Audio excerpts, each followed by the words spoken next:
नमस्कार, मैं हूँ doctor Vrinda Singh, associate professor home science, government girls college Nagaur. आज मैं परमानेंट फैमिली प्लानिंग मेथड्स के बारे में बताऊंगी। पिछले वीडियो में मैंने आपको वेसेक्टोमी के बारे में बताया था, जिसको हम पुरुष नसबंदी कहते हैं, और आज मैं महिला नसबंदी, जिसे हम ट्यूबेक्टोमी कहेंगे, इसके बारे में चर्चा करूँगी। ट्यूबेक्टोमी क्या होता है, इसको आप जानिए। परिवार नियोजित करने के लिए मैंने पिछले वीडियो में आपको 2 विधियाँ बताई थी। एक टेम्पररी मेथड्स था, दूसरा था परमानेंट मेथड्स। परमानेंट मेथड्स में पुरुष नसबंदी मैंने चर्चा कर लिया है। आज मैं महिला नसबंदी के बारे में चर्चा कर रही हूँ। महिला नसबंदी महिलाओं में शल्य क्रिया के द्वारा नसबंदी की जाती है।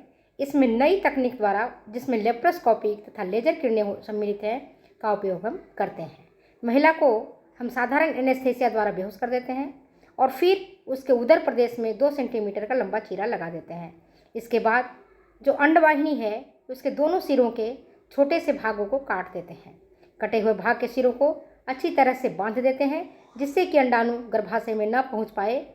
जब इंटरकोर्स होता है, सेक्सुअल इंटरकोर्स के दौरान अंडाणु का मिलन शुक्राणु से नहीं हो पाता है, इस कारण गर्भधारण क्रिया संभव नहीं हो पाती है। अब ये देखेंगे कि महिला नसबंदी के लिए जो सबसे अच्छा समय है, वह प्रसव के पश्चात 7 दिन की अवधि है।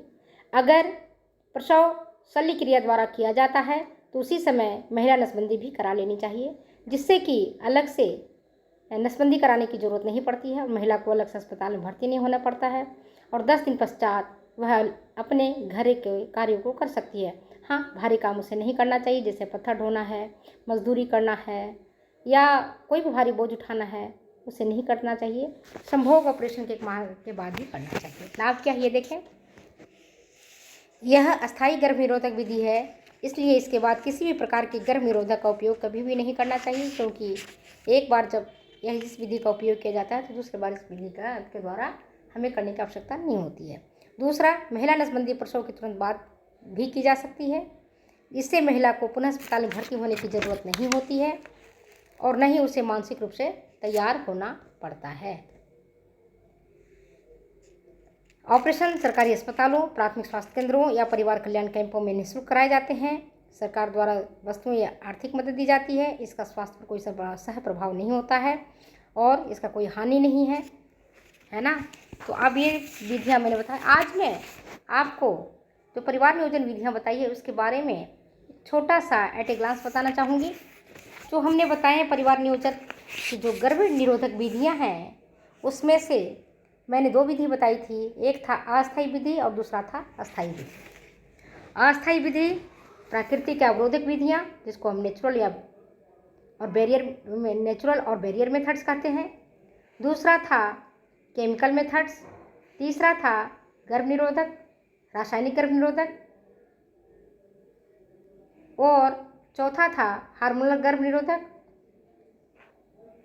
तो अस्थायी विधियों की कौन कौन सी हो गई?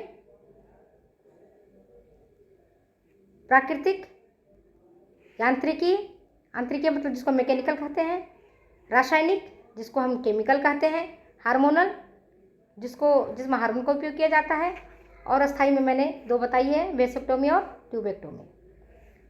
प्राकृतिक या अवरोधक गर्भ विधि में प्राकृतिक मतलब जो प्राकृतिक तरीके से हम कंट्रोल कर लेते हैं। किसको कंट्रोल करते हैं? अपने परिवार नियोजन को हम कंट्रोल करते हैं प्राकृतिक तरीके से। इसमें सुरक्षित अवधि पद्धति, दूसरा है संभोग अंतर्बाधा, तीसरा मैंने बताया था बेसल शरीर तापक्रम विधि, basal body metabolic method, cervical, चौथा आपको बताया मैंने सर्वाइकल डिस्चार्ज डिटेक्शन मेथड, 5वां बताया था वेजाना को धोना, 6ठा बताया था लंबे समय तक बच्चों को दूधपान कराना। आंतरिकी विधि के द्वारा, मैकेनिकल के द्वारा मैंने आपको बताया था कंडोम, डायफ्राम, अंतर्गर्भाशयीन साधन, और रासायनिक के अंतर्गत झागदार गोलियां, क्रीम और जेली, घुलनशील गोलियां, हार्मोनल के अंतर्गत मुंह से सेवन करने वाली गर्भ निरोधक गोलियां। अब आप ये खुद सोचिए कि आपके विचार से कौन सा गर्भ निरोधक आपके पसंद से ज़्यादा अच्छा है। मैं ज़्यादा कुछ नहीं कहना चाहूँगी, इतना ही जानना चाहूँगी कि गर्भ निरोधक की कौन कौन सी विधियाँ हैं जो आपको ज़्यादा सूट करते हैं, कौन कौन से अच्छा होना चाहिए। इसमें मैं कुछ आज बताऊँगी। परमानेंट मेथड्स और टेम्पररी मेथड्स। इसमें आज मैं क्वेश्चन आंसर कर रही हूँ। आप लोग अगर क्वेश्चन आंसर अच्छा लगता है तो ज़रूर आप सुनिए ध्यान से। भारत की जनसंख्या विश्व की जनसंख्या का कितना प्रतिशत है? आप लोग में से कोई बता सकते हैं कितना प्रतिशत है? विश्व की जनसंख्या का 5%, विश्व की जनसंख्या का 10%, या विश्व की जनसंख्या का 16%? बताइए सही सही, या इनमें से कोई नहीं। चलिए मैं बताती हूँ। विश्व की जनसंख्या का 16% भाग भारत का है। भारत का क्षेत्रफल अब कितना है बताइए? विश्व के क्षेत्रफल का 1%, विश्व के क्षेत्रफल का 5%, या विश्व के क्षेत्रफल का 2.4%? बताएं आप लोगों में से कौन सा सही है?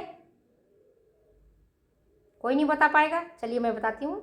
विश्व के क्षेत्रफल का जो आपका 2.4% है, इतनी ही हमारे पास ज़मीन है, भारत के पास ज़मीन है। अच्छा, भारत में जनसंख्या वृद्धि के क्या कारण हैं बताइए? कारण अशिक्षा, लड़का लड़की में अंतर अनुभव करना, गरीबी, या अन्य कोई कारण? सही आंसर उपरोक्त सभी होगा। अशिक्षा भी है इसमें, लड़का लड़की में अंतर का अनुभव करना भी है, गरीबी भी है। भारत में परिवार नियोजन की स्थापना कब हुई थी पता है? भारत में परिवार नियोजन की स्थापना 1949 में हुई थी।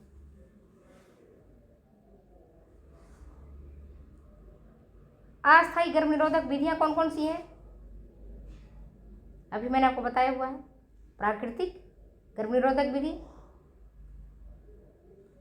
या महिला नसबंदी, या पुरुष नसबंदी, इनमें से कौन सा सही है? सही है प्राकृतिक गर्भ निरोधक विधि। कंडोम किस श्रेणी में आता है? जो किस विधि के रूप में आप यूज करेंगे? हार्मोनल गर्भ निरोधक विधि है, या अस्थायी गर्भ निरोधक विधि है, या रासायनिक गर्भ निरोधक विधि है, या यांत्रिकीय गर्भ निरोधक विधि है? कौन सी है बताइए आप? करेक्ट आंसर है यांत्रिकीय गर्भ निरोधक विधि। क्रीम और जेली अस्थायी गर्भ निरोधक विधि है, जो एक प्रकार का हार्मोनल गर्भ निरोधक है, या रासायनिक गर्भ निरोधक है, या यांत्रिकीय गर्भ निरोधक है, या इनमें से कोई नहीं है? सही आंसर बताएं आप। इनमें से कौन है सही आंसर बताइए आप। ये है क्रीम और जेली। कौन सी है सही आंसर? रासायनिक गर्भ निरोधक विधि है ये। अंडक्षरण कितने दिन में होता है?